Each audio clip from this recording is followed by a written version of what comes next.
Time series forecasting is a interesting problem because it is so difficult to do with machine learning. It's difficult to do well. I haven't really covered it very much, and I want to start doing that. I think this first paper that I'm going to cover that is time series forecasting. But yeah, it's an interesting problem. I mean, if you can do time series forecasting well, then you can model stocks well, assuming that. So yeah, an interesting problem that I want to start to talk about a little bit more because you could throw a transformer at something and maybe it does it better, and that's what they do in this case. But yeah, it's an interesting problem that I want to talk about more. So essentially, the goal of time series forecasting is pretty simple. You have a time series, and you can think of this as a stock, or you can think of it as something else. In the case of this paper, they don't look at stocks. They look at like search data for Google or Wikipedia, or I don't think it's Wikipedia. It's like I think it may be like WikiHow articles or something like that. Wiki articles and how like the interest of those. So it's a similar problem, not as hard as stocks because the variance isn't as high. You can actually model those quite well. So it's a problem that can actually be done. So you have this thing here. You have this this time series data here, and the goal is if I just give you this part here, which we'll call, I think they call it L. So just so if this is our stock, or if this is our time series data, x sub t, and I only give you, say, the first L slice, so I give you from 0 times equal to 0 to L, then the goal is to predict, so y would be equal to xt of L to, I guess, the end of the sequence, so big T. So given this, predict this part here. The annoying part about this is it's kind of difficult. Well, first off, this time series can go anywhere. It can take on any value. Difficult to deal with things that can take on any value. So like an image, it can take on values between 0 and 255, and you can easily normalize that. Text, you can basically control what values it takes on. This data, on the other hand, can literally take on any value, or perhaps it can take on 0 to infinity if you cut it off at 0, but the values are really annoying. Text is also easy to tokenize. In this case, this is literally just a vector of values. So it's just a vector of scalars or floating point values, and this will just be an R of, I guess, T. So it's just a vector, and it's quite annoying to deal with. Just a vector of values. That's why audio is also annoying to process. So each of these is just a value, and that makes it annoying to do anything with. We like it whenever things are vectors, not whenever things are a single value. And also, given this context, you have to predict quite a large window usually. So you have to, if you predict, say, if you mess up a prediction here, then the error accumulates as you increase the sequence. So the error that happens at the beginning of the sequence, given a single prediction, will accumulate, will be there for the rest of the sequence. So you have to have a low error prediction in here. So there's a lot of problems with this type of forecasting, and it makes it an interesting problem to solve. So this paper here wants to make a foundation model, so a decoder-only foundation model for time series forecasting. And like I said, in this case, they use 2 data sets, and they also use their own data. They create a data set, which I'll talk about later, but they use 2 data sets. They use trends and Google Trends, and then they use Wikimedia. And both of these are not stock data. They are like search data, or how many times, like I think this one is how many times, like what terms were searched across time. So like you have your time, and you have the amount of times the word or sequence was searched. So number of times searched. And you can imagine maybe it increased at some time, maybe some meme or something happened and then it decreased, the meme died, something like that. Wikimedia, maybe there was some trend or something as well, and it increased and then it decreased and decayed. So 2 data sets that are interesting, not as interesting as stock data though, which I guess would be the end all be all for time series. If you can model that, you can model anything. So how do they formulate this problem? They basically formulate it as, we're going to throw it at a transformer, and we're going to try to make a foundation model out of this. And I guess a foundation model now means a model that is massive, that is trained on a ton of data, that is kind of like a general model, and then you can fine tune it for a certain task. So basically, they just want a model that can model time series data in general, which I guess so you just need a model that, like a transformer, that can store basically a lot of data relationships. So they do that, and that's why they want to accumulate a lot of data. And to start, they tokenize the time series to begin with, because you need to tokenize things for a transformer. So to tokenize it, it's quite simple. You take your time series. So the time series would look something maybe like this. There's our time series, t, xt. And to tokenize it is a pretty simple idea. You just slice it, and that's how they tokenize it. So they slice it into equal segments, and those are equal enough. And each of these segments will be of length p. So we basically have a window of length p here. And each of these will be a token. So say p is equal to 32. And each of these will become a single token. So this will become a token. This will become a token. This will become a token. And then this one will become a token. So there. Now you have your tokenized sequence like that. So then you can throw this through a transformer now that you've actually tokenized the sequence. So yeah, they throw this through the transformer, and then they get some predictions out of it. So you would get a prediction for each one, and the predictions are, this is quite simple. All they do is they predict, well, in a normal transformer case, they would predict the next token. In this case, they go a bit further, and they say the prediction at this time step, the window P is probably too small. So instead, we want to predict a larger window. So instead of just predicting the next token, they predict this larger window. So for this first token here, it would predict a window of, say, this size here, spanning multiple tokens, so some large window, and they call this the length of this h. So this token here would predict this first window here, which that is not right. It would predict this window here. So it would span that there. Let's say it spans like 2.25 tokens. Then it would predict this token, and then a part of the next token. And that's what this token would predict. So like that. And then the second token here would predict the third token, the fourth token, and part of the fifth token. So that would be what the second token would predict. And the third token would predict the next two tokens, and then a part of the third token after that. So all it's doing is, instead of it doing next token prediction, or you can think of that as next word prediction, instead the transformer is taking each token and predicting a horizon greater than the input. So it goes from size p here to a vector of size h here, where h is greater than p. So doing that is quite a simple idea. However, there are some nuances that they add to the transformer to make it actually work and to actually model the sequence. The sequence here has a problem because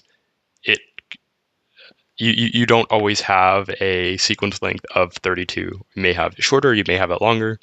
And to handle that, they have to essentially, they mask this input here. And we'll get to how they mask it in a sec. So the transformer to start with is quite simple. It's just a normal transformer with self-attention. So if we look here, they take this first patch here, the second patch here, third, and so on. And this would represent the first token, the second token, the third token, and so on. So each of these tokens is then transformed by some residual block. So you have this dense layer, another dense layer, this one has ReLU, and then dropout, and then layer norm. So it's just transformed using some residual block, and this transforms it into the embedding dimension. So you go from, this would be P, to dimension D after the block, just so that you can do that. So normal encoding, like you would do with any other transformer. Just instead of it being a lookup table, it's a residual block because we don't have a lookup table in this sense. We have to transform it in some way. Unlike text, where you just do a lookup table, this you have to encode in a slightly different way, and they just do it with the residual block. You then add positional encoding to the token. So in the normal transformer, they just use sinusoidal positional encodings, which is quite a simple idea. So if you have, to kind of make it simple, you basically have these sine waves here of varying frequencies. So we have that one, we have that one, we have this one, and let's make one that's even faster. So this would represent a 4-dimensional vector. So you have, that would be your 4 dimensions, and to sample the sequence length, you would sample this evenly across the waves. So this would represent position 0, or position 1, position 2, position 3, and position 4. And then you just add that. So you would add this here, and you add more waves to increase the dimensionality. So this first set of 4 waves here would correspond to this first vector here, and the second set of 4 would correspond to the second vector, and it essentially just gives you a unique encoding for the position, assuming this doesn't repeat, and you can essentially guarantee it doesn't repeat. They have the equation in the original attention is all you need paper. You then throw this through self-attention and feed-forward layers. So normal transformer block here, let's just transformer block. You throw it through that num layers times, and then you have your output projection. So this takes a vector in embedding dimension D and projects it to the output, the desired output length, which is H, which is the prediction for the next window. Over here, it's just a prediction for the next window. So that's the transformer. Quite simple, literally just a normal transformer. It just has a few nuances to make it a time series predictor. And you can see here, this is the input patch length, so it's just a window of 32, while this is the output patch length, which is a window of 128, so much larger than the input patch length. So this would be transformed and would predict, I guess rather, this would be transformed to predict this over here. And you train it normally using, they have the training objective here. So you train it normally, well, instead of it being a probabilistic model, so it's still an autoregressive model, so it still predicts the next token. It doesn't predict the next token, but essentially it predicts the next set of tokens. So this one would predict the next set of tokens, the horizon H, and you just do mean squared error instead of cross entropy because it's not using distributions. It's a regression task, not a probabilistic task. So given a horizon of H, you just match the prediction using mean squared error. So this token here, this output sequence should be the same as the next H. the next h parts in the sequence. So it's just mean squared error instead of cross entropy. And you do that over your entire sequence. So if you do autoregressive masking like they do in the normal transformer over the tokens, so your attention mask would look something like this, like that. Then you can do the autoregressive strategy where this token here, where you get basically S predictions, where S is your sequence length for one forward pass. If you do the top right masking in a normal transformer, so same exact idea with a normal transformer with the autoregressive prediction and masking. So yeah, like a normal transformer. Now, another part they have is this masking. So they describe it over here. So an important thing to note is that if we have a sequence here, like, I'll just draw it out again. So like so, like that, and you tokenize it, or rather you group it, you patch it like that. So that would be P, P, P, and P.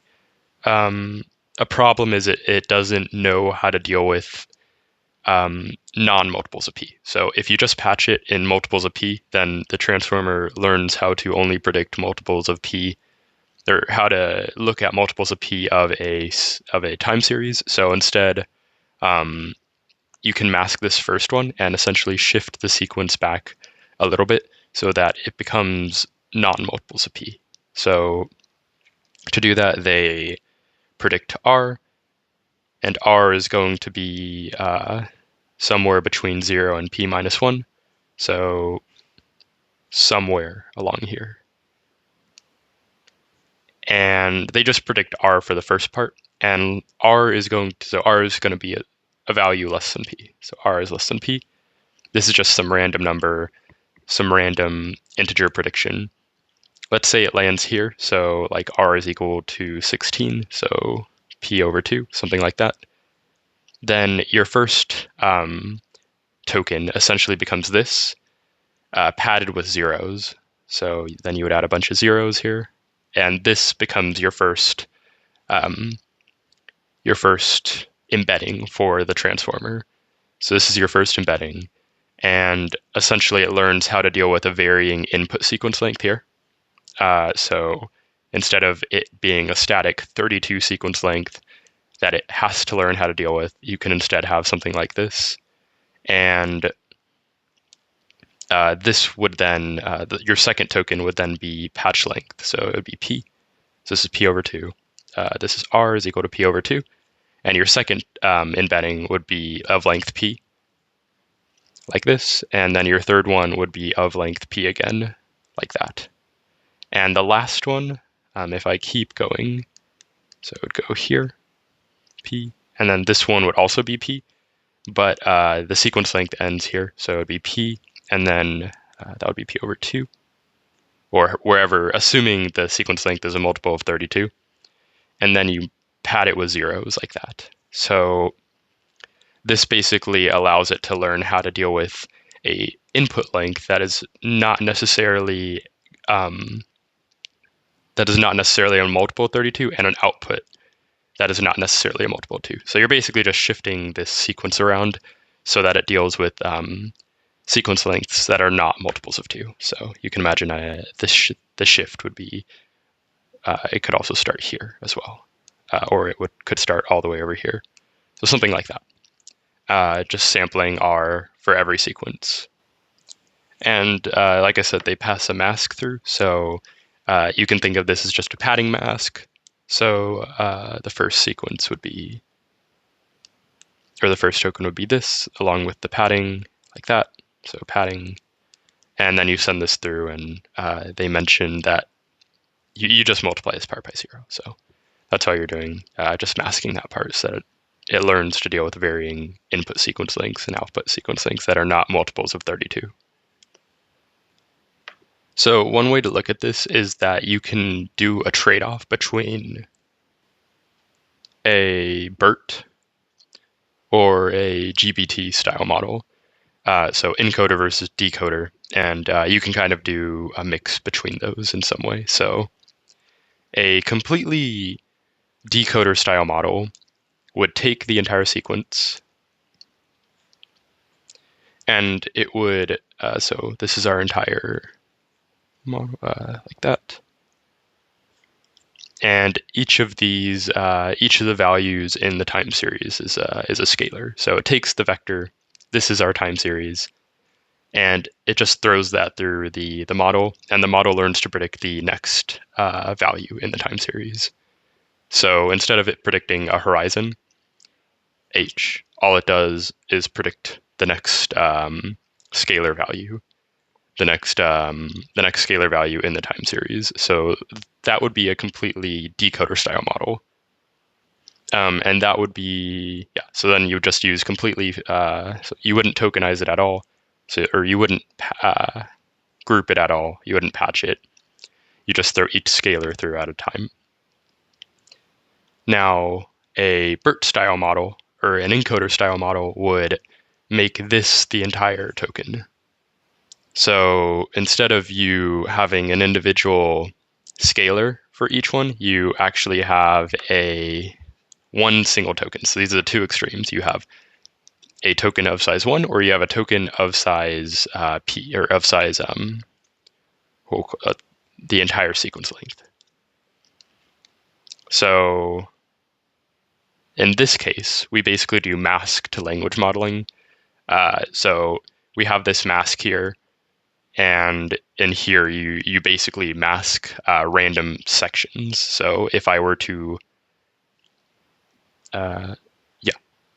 you can think of it as like a next sentence prediction in a way. So if I were to cut it off here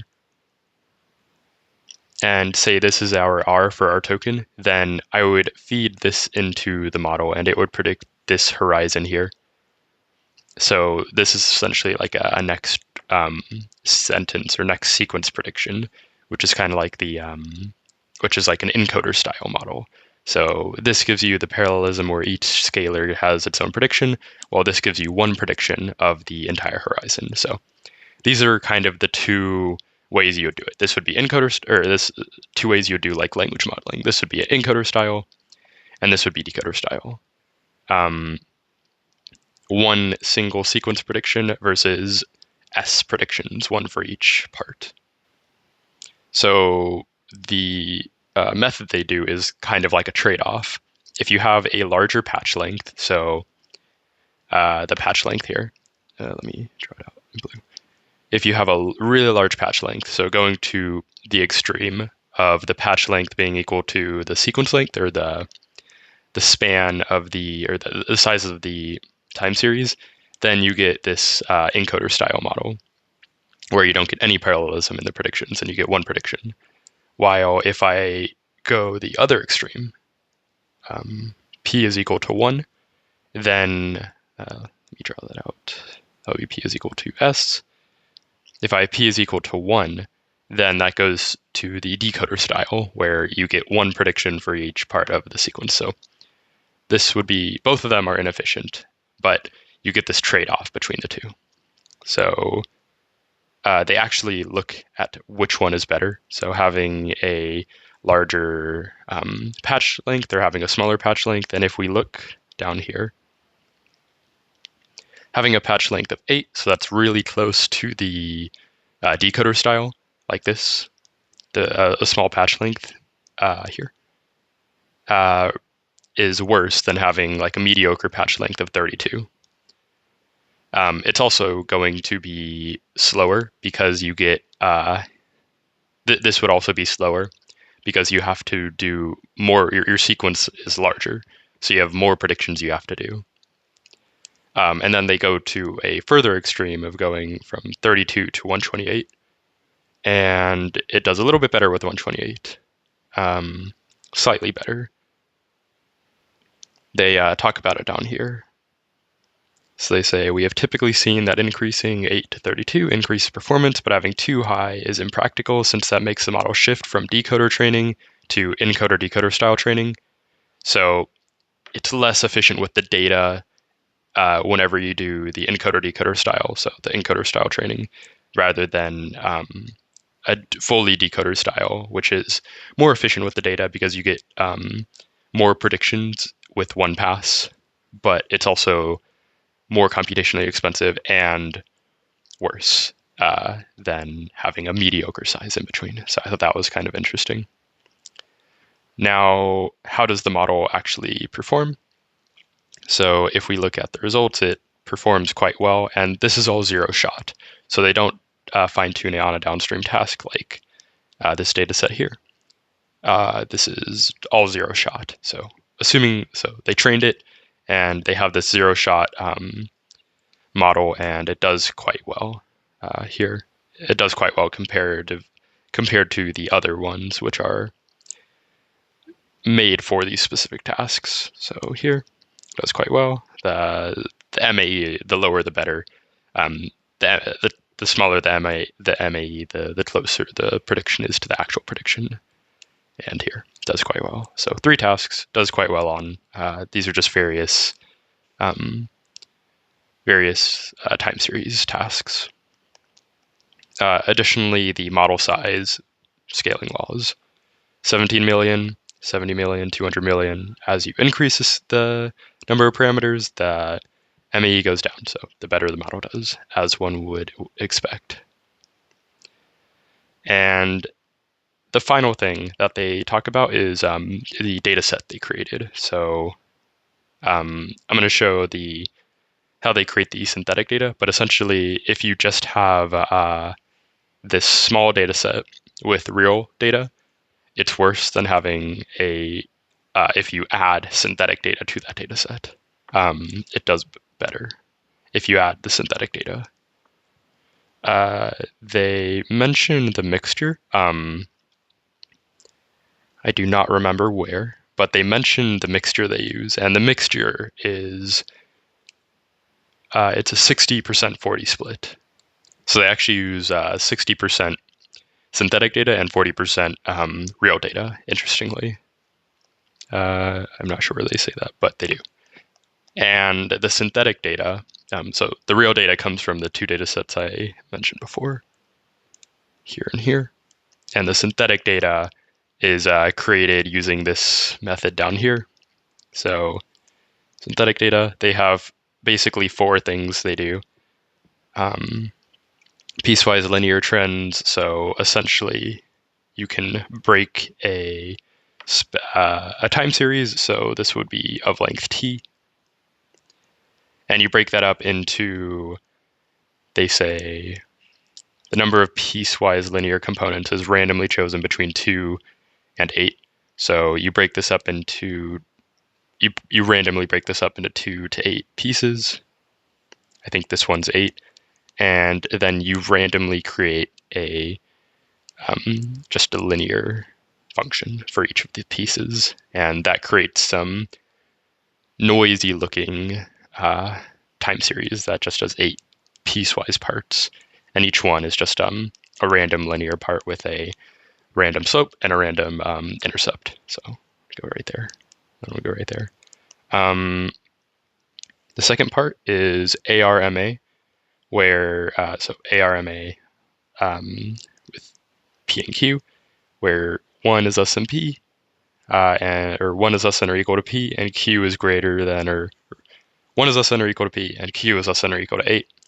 And the coefficients are generated from either a multivariate Gaussian or a uniform distribution and then normalized. So I wrote the formula out over here.